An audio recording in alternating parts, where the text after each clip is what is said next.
بسم اللہ الرحمن الرحیم۔ ہم نے یہ پڑھا ہے کہ ابو طالب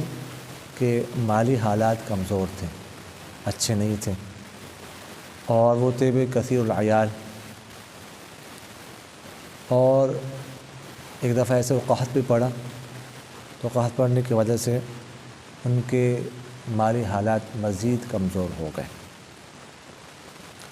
تو ایک دفعہ ایسا ہوا کہ اس طرح حالات کافی ٹائٹ چل رہے تھے، حضور اقدس صلی اللہ علیہ وسلم حضرت عباس رضی اللہ تعالیٰ عنہ کے چچا تھے، ان کے پاس گئے اور ان سے کہا کہ دیکھیے گا، آپ کو پتہ ہے کہ ابو طالب کے حالات اچھے نہیں ہیں، اس لیے ہمیں چاہیے کہ ان کا جو بوجھ ہے وہ ان سے ہلکا کیا جائے، لہٰذا کچھ اولاد کی کفالت آپ اپنے ذمہ لے لیں اور کچھ کی میں لیتا ہوں۔ میں نے آپ سے عرض کیا تھا کہ ابو طالب کے 4 بیٹے تھے، سب سے بڑے طالب، پھر دوسرے نمبر پر عقیل، اور پھر تیسرے نمبر پر جعفر، اور چوتھے نمبر پر علی، اور تقریباً سب کے درمیان میں 10 سال کا گیپ تھا، 10 سال جو ہے نا وہ ایک دوسرے سے بڑے تھے اسی ترتیب سے۔ تو دونوں حضرات ابو طالب کے پاس گئے اور ابو طالب سے کہا کہ ہم جو ہے نا آپ کا بوجھ کم کرنا چاہتے ہیں، لہٰذا ہم چاہتے ہیں کہ آپ کی اولاد کی کفالت کریں۔ تو ایک روایت میں آتا ہے کہ ابو طالب نے کہا کہ طالب اور عقیل جو بڑے ہیں ان کو میرے پاس رہنے دو، باقی جو بقیہ آپ لینا چاہتے ہیں وہ لے لیں۔ اور ایک روایت میں صرف عقیل کا ہے کہ عقیل میرے پاس رہنے دو، باقی جو آپ لینا چاہتے ہیں تو لے لو۔ تو حضور اقدس صلی اللہ علیہ وسلم نے کہا کہ علی میں لیتا ہوں، اس کی کفالت میں کرتا ہوں، اور عباس رضی اللہ تعالیٰ عنہ نے حضرت جعفر کو لیا رضی اللہ تعالیٰ، ان کی کفالت یہ 2 حضرات کرنے رکھے۔ حضرت علی کرم اللہ وجہہ کی جو والدہ ہے فاطمہ بنت اسد، وہ کہتی ہے کہ جب میرا بیٹا پیدا ہو گیا تو آپ صلی اللہ علیہ وسلم نے ہی اس کا نام علی رکھا، اور اپنا لعاب مبارک اس کے منہ میں ڈالا اور اپنی زبان مبارک اس کے منہ میں ڈالی، وہ چوستا رہا یہاں تک کہ وہ سو گیا۔ اچھا، یہ کہ سوال کر رہے کہ حضرت علی پیدا کہاں ہوئے تھے؟ ایک قول یہ بھی ہے کہ وہ خانہ کعبہ میں پیدا ہوئے تھے، ایک قول یہ بھی ملتا ہے، ٹھیک ہے، ایک قول یہ بھی ہے۔ تو یہ جو روایت میں نے لی ہے کہ یہ ہے اسیرۃ النبویہ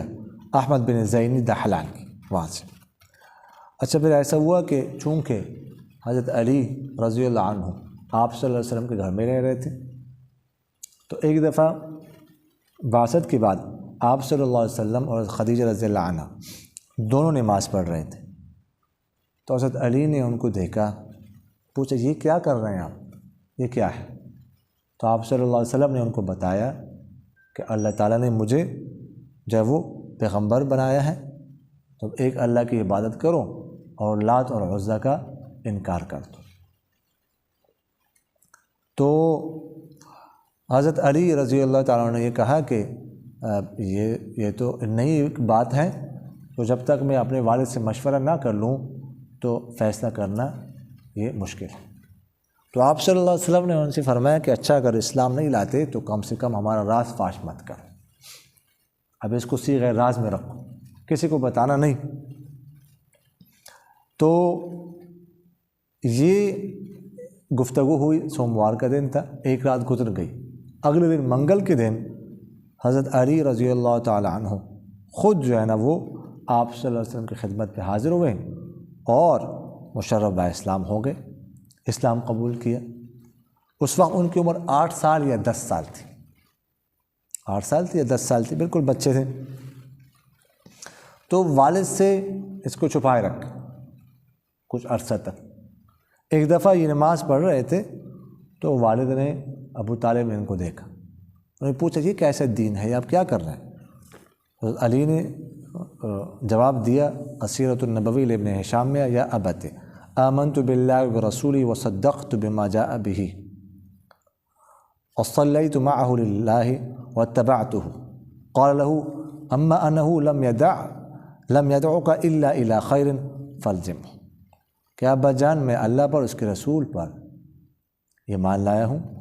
اور رسول جو چیز لائے میں نے اس کی تصدیق کی ہے، اور میں نے ان کے ساتھ نماز پڑھی اور میں نے ان کو پیروی کی ہے۔ تو ابو طالب نے کہا اچھا تو پھر یہ یعنی آپ صلی اللہ علیہ وسلم کے بارے میں کہا کہ وہ آپ کو خیر کی طرف ہی بلائے گا، آپ کو خیر کی طرف فالزم ہو، اس کو لازم پکڑو، اس کو جاری رکھو، یہ ابو طالب نے کہا۔ تو آپ صلی اللہ علیہ وسلم اور حضرت علی بھی رضی اللہ عنہ جب بھی نماز کا وقت ہوتا تو چھپکے سے کہیں کسی وادی وغیرہ میں جا کر نہ نماز پڑھا کرتے تھے۔ اس کے بعد ایک دفعہ ایسا ہوا، پھر شام کو واپسی گھر ہوتے تھے، ایک دفعہ ایسا ہوا کہ دونوں حضرات نماز پڑھ رہے تھے تو ابو طالب وہاں پہنچے۔ تو ابو طالب نے پوچھا اے میرے بھتیجے یہ کیا ہے، آپ کیا کر رہے ہیں؟ تو آپ صلی اللہ علیہ وسلم اس کے جواب دیا یا عم هذا دین اللہ و دین ملائکتہ و دین رسولہ و دین ابینا ابراہیم بعثنی اللہ رسولا العباد و انت اے عم احق من بذلت له النصیحۃ و دعوته الى الہدى و احق من اجابنی الیہ و اعاننی علیہ۔ سیرۃ النبویہ ابن ہشام میں ہے کہ آپ صلی اللہ علیہ وسلم نے کہا اے چچا جان، یہ اللہ کا دین ہے، اس کے فرشتوں کا دین ہے، اس کے پیغمبروں کا دین ہے، اور ہمارے والد ابراہیم علیہ السلام کا دین ہے۔ مجھے اللہ تعالیٰ نے بندوں کی طرف پیغمبر بنا کر بھیجا ہے، اور اے چچا جان آپ زیادہ حقدار ہیں اس بات کے کہ میں آپ کے لیے نصیحت کروں، خواہ بنوں اور آپ کو ہدایت کی طرف دعوت دوں، اور آپ زیادہ حقدار ہیں کہ آپ میری بات مان لیں اور میری مدد کر لیں۔ یہ کہا، یعنی آپ صلی اللہ علیہ وسلم نے دعوت دی۔ تو اس کے جواب میں ابو طالب نے کہا کہ اے میرے بھتیجے، اپنے آبا کے دین کو نہیں چھوڑ سکتا، اپنے آبا کے دین کو نہیں چھوڑ سکتا، لیکن خدا کی قسم تجھے تکلیف پہنچانے کے لیے کسی کو بھی تیرے قریب نہیں چھوڑوں گا جب تک میں زندہ ہوں۔ اور انہوں نے یعنی ابو طالب نے ایک وعدہ کیا اور پھر اس پر پورا بھی اترے، آخر تک ساتھ بھی دیا، جو ان کا جواب تھا۔ اچھا، اب یہ حضرت علی کرم اللہ وجہہ کے اسلام کے بارے میں گفتگو کی عرض کی۔ سب سے پہلے جو ہے نا اسلام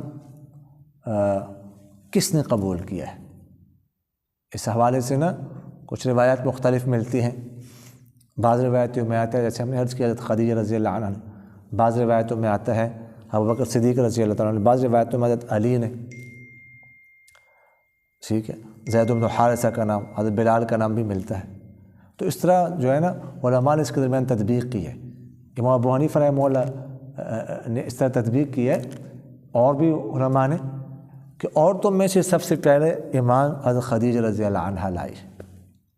مردوں میں سے سب سے پہلے حضرت ابوبکر صدیق رضی اللہ تعالیٰ نے اسلام قبول کیا، بچوں میں سب سے پہلے حضرت علی کرم اللہ وجہہ نے قبول کیا ہے، اور آزاد کردہ غلاموں میں سے سب سے پہلے زید بن حارثہ رضی اللہ تعالیٰ نے قبول کیا، اور غلاموں میں سے سب سے پہلے بلال، حضرت بلال رضی اللہ تعالیٰ عنہ نے قبول کیا۔ تو اس کے بعد ابوبکر صدیق رضی اللہ تعالیٰ عنہ نے ساتھ دینا شروع کر دیا اور دعوت دینے شروع کر دی۔ ابوبکر صدیق رضی اللہ تعالیٰ عنہ کا پہلے بھی معاشرے میں ایک نام تھا،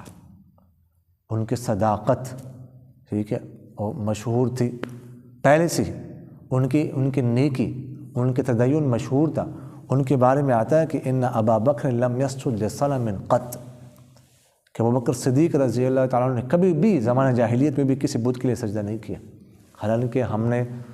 پڑھا ہے کہ اس وقت کیا ماحول تھا، کتنے بت تھے، کیا کچھ ہوتا تھا، لیکن انہوں نے کبھی بھی نہیں کیا۔ تو اس وقت بھی جو ہے یعنی ایک فطرت ہوتے، نیک فطرت انسان تھے، تو انہوں نے دعوت دی۔ تو ابوبکر صدیق رضی اللہ تعالیٰ عنہ کی دعوت دینے کے نتیجے میں جو لوگ مسلمان ہو گئے، ان کے میں صرف نام لینے لگا ہوں، یہ تفصیل سامنے آ گئی۔ عثمان بن عفان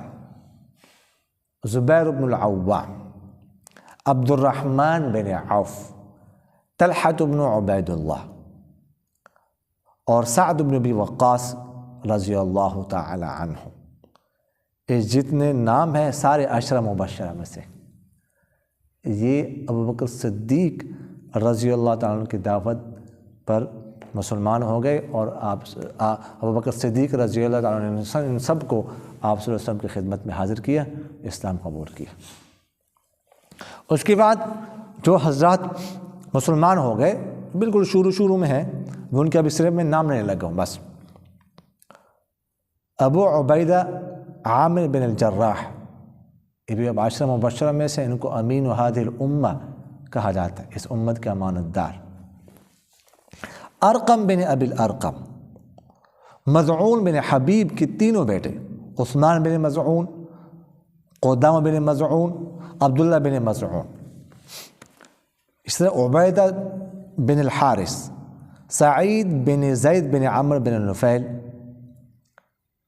اور ان کی بیوی فاطمہ بنت خطاب یعنی حضرت عمر رضی اللہ عنہ کی بہن، اسماء بنت ابی بکر، خباب بن الارت، عمیرہ بن ابی وقاص یعنی سعد بن ابی وقاص رضی اللہ عنہ کے بھائی، عبداللہ بن مسعود، مسعود بن القاری، سلید بن عمر، عیاش بن النجار، ربیعہ اور ان کی بیوی اسماء بنت سلامہ، خنیس بن حذافہ، عامر بن ربیعہ، عبداللہ بن جحش اور ان کے بھائی ابو احمد بن جحش، جعفر بن ابی طالب اور ان کی اہلیہ اسماء بنت عمیس، حاطب بن الحارث اور ان کی اہلیہ فاطمہ بنت مجلل اور ان کے بھائی خطاب بن الحارث اور ان کی بیوی فکیہہ بنت یسار، معمر بن حارث، صائب بن عثمان بن مذعون، مطلب بن ازہر اور ان کی اہلیہ رمنہ بنت ابی عوف، نعیم بن عبداللہ النجام، عامر بن فہیرہ جو ابوبکر صدیق رضی اللہ عنہ کے آزاد کردہ غلام تھے، اور انہوں نے جو ہجرت کا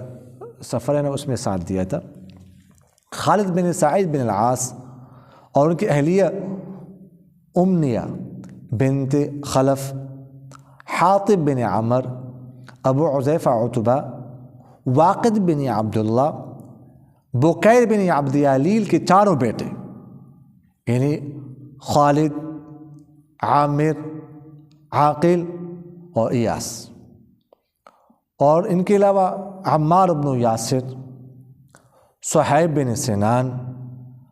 عبداللہ بن جدعان کے آزاد کردہ غلام رضوان اللہ تعالی علیہم اجمعین۔ یہ تھے جو بالکل شروع میں جنہوں نے اسلام قبول کیا۔ باقی تفصیل گفتگو ساتھ جو ہے نا وہ آتی رہے گی۔